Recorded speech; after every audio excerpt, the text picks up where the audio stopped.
welcome to today's session, and it's anxiety with attitude. Now, I decided to name it anxiety with attitude because the bottom line with anxiety is we need attitude. We need to pick ourselves up, even though that's what we do every morning. Remember last week, we Nike every day. We literally throw ourselves on the floor, feet on the floor, and we get up and we Nike. It may not be at Nike pace, but it definitely is a Nike get up. So we need to follow through the Nike in our absolute independent, self-unique way that we do. And we need to do that with our anxiety as well. We need to build into ourselves. Now, it doesn't happen straight away, and it won't, it can't. When we've been dealing with anxiety for so long that it strips so much from us and so much from our life around us, we can't just go, all right, I'm going to have anxiety with attitude, and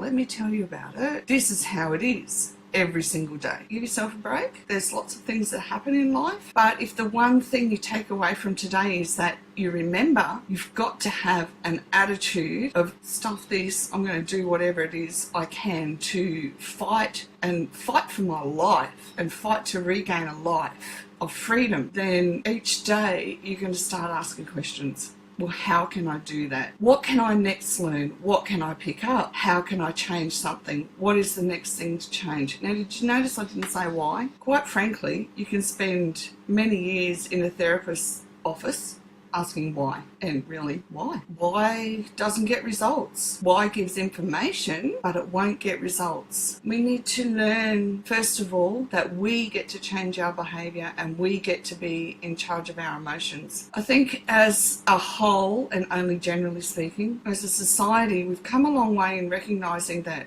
we are allowed to have our emotions, we are allowed to have them validated, we are allowed to have other people respect and acknowledge them, even if they don't understand them, and that's been a good thing. I think sometimes when we've got anxiety, we have to remember that we're in charge. So yes, we're feeling them. Yes, they are very, very real. And they're very real, especially with anxiety, because it strips you of your ability to even walk out the front door some days. That's why we need to develop an attitude every day that you're going to win. One of the first things that I learnt to do was to breathe better. Now, I'm not saying I had to go and pay a fortune, because I didn't. I just started to put a few things together, a bit of information that came my way, and that scientifically speaking, the best way to breathe is 5 seconds in and 5 seconds out. If you were to practice that for just 1 minute a day, so that's 6 times doing 5 seconds in and 5 seconds out, it would actually start to change things for you. I know, because I did it, and I was at the point of anxiety where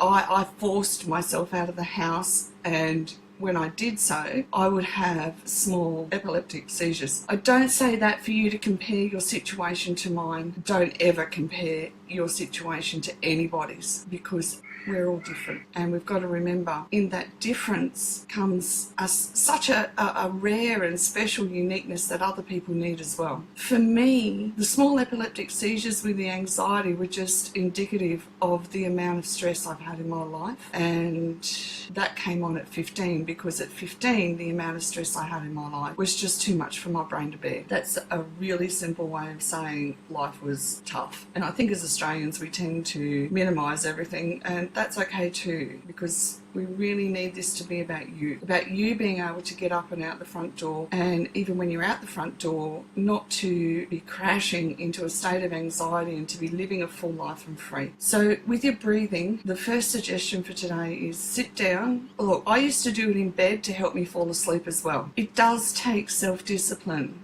Now, self-discipline isn't hard. It's a choice to go, right, I'm damn well going to do this. I'm going to do this, and I'm going to make sure I do something to change my life. Now, if you have trouble remembering that you want to change your life by breathing differently for 1 minute a day, put post-it notes up everywhere, because part of anxiety also is the inability to always remember. I don't know if you find that, but I certainly did, especially in the crux of when anxiety was crippling. It was was really, really hard for me to remember things that I wanted to do. So I did make notes. So anyhow, back to being in bed and breathing in and out, 5 seconds each. So what I did, I'd lie there, eyes closed, and sometimes it helped too to have something heavy on my chest to get my focus into the now. So I'm a big book reader, so I have books everywhere. So I just put not heavy as in choke myself to death heavy, just heavy enough to make me be in the now. Close my eyes and breathe in through my nose for 5 seconds. Now, in order to get my brain to engage in the now, I would lie in bed and I'd count 5 seconds literally with my fingers on one hand, and every time I do a breath, I'd do 1. That's how bad I was, and that's how bad I couldn't be in the now. So anxiety is our inability to be in the now. Even if you're sitting here listening this, is your mind off wandering into something else that you have to do or want to do, or is it just off wandering in the farmer's paddock because you want to go run around and you just had enough? That would have been me by now. So let's do in through your nose for the count of 5. So you literally would go 1, 2, 3, 4, 5, and then out through your mouth, 1, 2, 3, 4, 5. That's 1 count. So in through your nose, 1, 2, 3, 4, 5, and out through your mouth, 1, 2, 3, 4, 5. Second count. So do that 6 times and you've done it for a minute. I began to do that just for 1 minute a night, and I literally could only do it for 1 minute a night. I had to force myself to do 1 minute. It's the easiest thing in the world to do, you think, but then when you set out to do it, it's like, oh wow, it really made me aware of how much I wasn't in the now, and I wasn't able to breathe well, even in bed. I'm sure you've had anxiety for long enough to know that breathing is challenging, and if you go out, panic attack starts. So that was the first thing that really began to change my life and really began to make it easier for me to not have a serious panic attack when I went out, because I also began to be able to use it when I went out. The next thing I want to talk about is braving. When you've got anxiety, trust has been stripped away in so many ways in your life, and nobody can rebuild that for you. It's tough when trust has been stripped away. However, we can work on it. We can do the Nike one bit at a time though. Brene Brown, she's the author of Rising Strong. I don't know how many of you know about Brene, but she explains how braving is an acronym for everything that we need to do to trust. Think about the people that just say to you, just trust me, it'll be good. It doesn't really work if someone's saying, just trust me. You want to see their actions, and you want to see a whole lot more happening than just words. This week we're going to look at the first letter of braving, which is B, and the B is for boundaries. How she explains boundaries is, for me, brilliant. I actually read the Boundaries book a long time ago, and yes, that's good and absolutely top-notch information. If you haven't read the Boundaries book, I do suggest it. However, if you're not up to it, let's just use Brene's understanding of boundaries. And remember, she's researched this, so it's all very valuable information. Boundaries. I trust you if you are clear about your boundaries and you hold them, and you are clear about my boundaries and you respect them. Let's have that again. I trust you if you are clear about your boundaries and you hold them, and you are clear about my boundaries and you respect them. When you've got anxiety, I think you really need to have a look at your boundaries from the perspective that, ask the question, are you always there doing everything for everyone, or were you always there doing everything for everyone? I've yet to speak to a person with anxiety that doesn't answer yes to that question. So first of all, you have to, well, you don't have to, nobody ever has to do anything, but I highly recommend it. You have a need to say no. If you can't say no, how are you going to rebuild trust? That's really the essence of the B. How are you going to rebuild trust if you can't say no? And trust me, the first time you say no, you just about feel like dying. Curling up in the corner and going, the whole world's going to cave in. Okay, well, I certainly did. The first time I actually found enough breath to say the word no, I thought my world would cave in. But I'm here. It didn't. The person I was dealing with at the time when I was saying no didn't like it, because because their boundaries weren't clear. We've all dealt with people who have unclear boundaries, who actually change fence posts. You put yourself with the fence in the middle, and you think, okay, I understand that person, that's what they will accept in their life, that's what they won't accept, and next thing you know, it moves, and they're telling you, no, I didn't say that, or no, you've got it wrong, or no.